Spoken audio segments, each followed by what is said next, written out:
اکثر ہم سوچتے ہیں کہ بین الاقوامی جھگڑوں میں سب سے بڑا خطرہ دشمنوں سے ہوتا ہے، لیکن کیا ہو اگر اصل چیلنج آپ کے اپنے دوستوں کی طرف سے آئے؟ یہ سوال سننے میں تو بہت سیدھا سا لگتا ہے نا؟ لیکن اس کے پیچھے کی کہانیاں بہت گہری ہیں۔ آج ہم اسی سوال کی تہہ تک جائیں گے۔ ہم دیکھیں گے کہ جب دنیا کی سب سے بڑی فوجی طاقت کو اپنے ہی ساتھیوں سے نہ سننی پڑی تو ہوا کیا تھا۔ تو آج کی بات چیت میں ہم کیا کیا دیکھنے والے ہیں؟ سب سے پہلے ایک حیران کر دینے والے انکار کی کہانی سنیں گے، پھر سمجھیں گے کہ امریکہ ایران تنازع کی اصل جڑ کیا تھی۔ اس کے بعد دیکھیں گے کہ یورپ نے اتنا محتاط رویہ کیوں اپنایا، اور پھر بات ہوگی جنگ کے کچھ اندیکھے اصولوں کی۔ آخر میں ہم یہ سمجھنے کی کوشش کریں گے کہ اس سب کا مغربی اتحاد کے مستقبل پر کیا اثر پڑ سکتا ہے۔ تو چلیں شروع کرتے ہیں۔ کہانی کا آغاز ایک ایسے انکار سے ہوتا ہے جس کی شاید کسی کو بھی امید نہیں تھی۔ سوچیں، ایران کے ساتھ ایک بڑا تنازع چل رہا ہے، امریکہ کو فوری مدد کی ضرورت ہے، وہ اپنے سب سے قریبی نیٹو اتحادیوں کی طرف دیکھتا ہے، اور جواب کیا ملتا ہے؟ فرانس، اٹلی، اسپین جیسے بڑے ملک ایک ایک کر کے امریکی فوج کو اپنی زمین اور فضا استعمال کرنے سے روکنا شروع کر دیتے ہیں۔ یہ امریکہ کے لیے ایک بہت بڑا جھٹکا تھا، کیونکہ وہ تو ہمیشہ سے ہی مانتا آیا تھا کہ نیٹو کا مطلب ہے ایک سب کے لیے، سب ایک کے لیے۔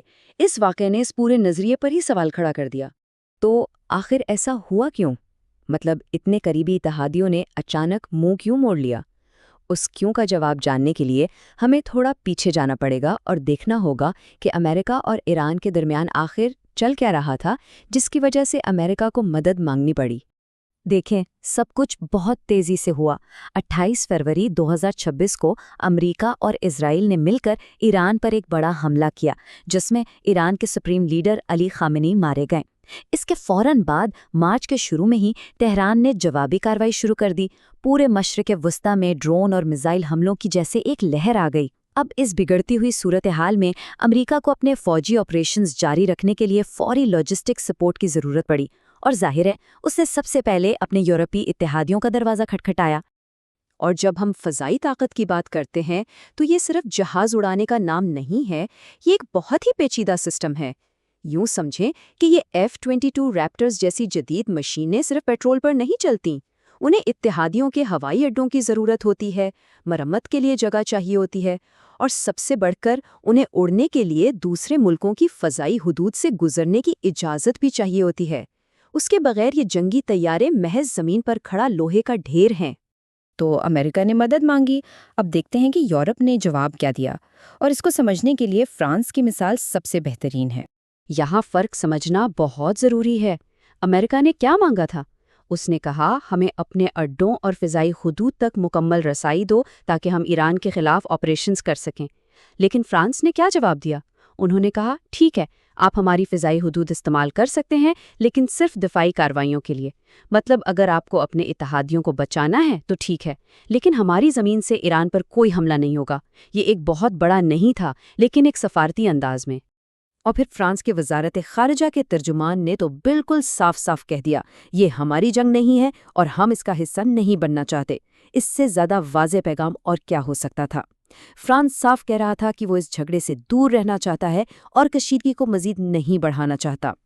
اچھا، فرانس نے صرف نہیں کہا بلکہ اس کی ایک وجہ بھی بتائی۔ ان کا کہنا تھا کہ دیکھیں، امریکہ اور اسرائیل نے جو حملہ کیا ہے اس کی کوئی بین الاقوامی قانونی حیثیت نہیں ہے۔ کیوں؟ کیونکہ اس پہ اقوام متحدہ کی سیکیورٹی کونسل میں کوئی بات ہی نہیں ہوئی۔ تو جب یہ کارروائی بین الاقوامی قانون کے مطابق نہیں ہے تو ہم اس میں آپ کا ساتھ کیوں دیں؟ یہ ان کا سفارتی اور قانونی موقف تھا۔ تو یہاں ایک بہت بڑا سوال پیدا ہوتا ہے، آخر ایک ملک دوسرے ملک کو، خاص طور پر ایک اتحادی کو، اپنی فضائی حدود استعمال کرنے سے کیسے روک سکتا ہے؟ کیا اس کی اجازت ہے؟ جی ہاں، بالکل ہے۔ اور یہیں سے ہم جنگ کے ان اندیکھے اصولوں کے دنیا میں داخل ہوتے ہیں، وہ بین الاقوامی قوانین جو عام طور پر ہماری نظروں سے پوشیدہ رہتے ہیں۔ یہ سب ایک بہت ہی بنیادی اصول پر ٹکا ہوا ہے جسے کہتے ہیں خود مختار فضائی حدود، یعنی ساورن ایئر اسپیس۔ اس کو سمجھنے کا سب سے آسان طریقہ یہ ہے کہ آپ کسی بھی ملک کی فضائی حدود کو اس کا گھر سمجھ لیں۔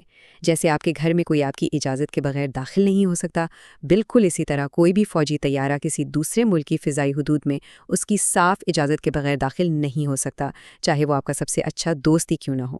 یہ قانون 1944 کے شکاگو کنونشن میں طے کیا گیا تھا اور آج بھی دنیا اسی پر چلتی ہے۔ اب ذرا اس تصویر کو دیکھیں۔ یہ ایک امریکی B-1B بومبر ہے۔ یہ طیارہ جب اپنی مشن پر نکلتا ہے تو اس کا راستہ صرف فاصلے اور ایندھن کی بنیاد پر طے نہیں ہوتا۔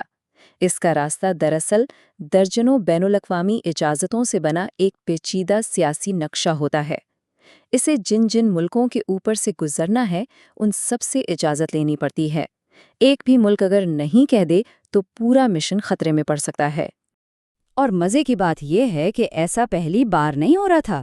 تاریخ گواہ ہے کہ امریکہ کو اپنے اتحادیوں سے نہیں سننے کی عادت ہے۔ ذرا دیکھیں، 1958 میں جب امریکہ لبنان جا رہا تھا تو یونان، لیبیا اور سعودی عرب نے راستہ دینے سے انکار کر دیا۔ 1973 کی عرب اسرائیل جنگ میں اسپین، فرانس، اٹلی سب نے اسرائیل کی مدد کے لیے جانے والے امریکی جہازوں کو روک دیا۔ 1986 میں لیبیا پر حملے کے وقت بھی یہی ہوا، اور تو اور 2003 میں عراق جنگ کے وقت ترکی نے بھی پہلے تو انکار ہی کر دیا تھا۔ تو یہ ایک طرح کا پیٹرن ہے جہاں اتحادی ممالک اپنے قومی مفاد کو سب سے اوپر رکھتے ہیں۔ تو تاریخ سے سبق سیکھ کر اب واپس آج کی کہانی پر آتے ہیں۔ یہ جو فرانس، اٹلی اور اسپین نے انکار کیا، اس کا مطلب کیا ہے؟ یہ امریکہ اور یورپ کے تعلقات کے بارے میں ہمیں کیا بتاتا ہے؟ دیکھیے، یہ صرف فرانس کی بات نہیں تھی، یہ ایک طرح سے پورے یورپ کا مشترکہ پیغام تھا۔ فرانس نے اسرائیل جانے والے جہازوں کو روکا، اٹلی نے اپنے اہم سگنولا ایئر بیس پر امریکی جہازوں کی لینڈنگ سے انکار کر دیا، اور اسپین نے تو اپنی فضائی حدود ہی بند کر دی اور اپنے اڈوں کے استعمال پر بھی پابندی لگا دی۔ یہ سب مل کر ایک واضح پیغام دے رہے تھے کہ یورپ کا ایک بڑا حصہ اس جنگ کا حصہ نہیں بننا چاہتا۔ اب اس پر امریکی صدر ڈونلڈ ٹرمپ کا ردعمل بھی بہت تیز اور کھلم کھلا تھا۔ انہوں نے اپنی سوشل میڈیا پوسٹ میں لکھا، فرانس کا ملک اسرائیل جانے والے فوجی سامان سے لدے طیاروں کو اپنی سرزمین سے گزرنے نہیں دے رہا۔ فرانس بہت ہی غیر مددگار ثابت ہوا ہے اور امریکہ یہ بات یاد رکھے گا۔ اس طرح کی کھلی بیان بازی سے صاف ظاہر تھا کہ یہ صرف کوئی تکنیکی مسئلہ نہیں رہا، بلکہ یہ ایک بڑا سیاسی بحران بن چکا تھا۔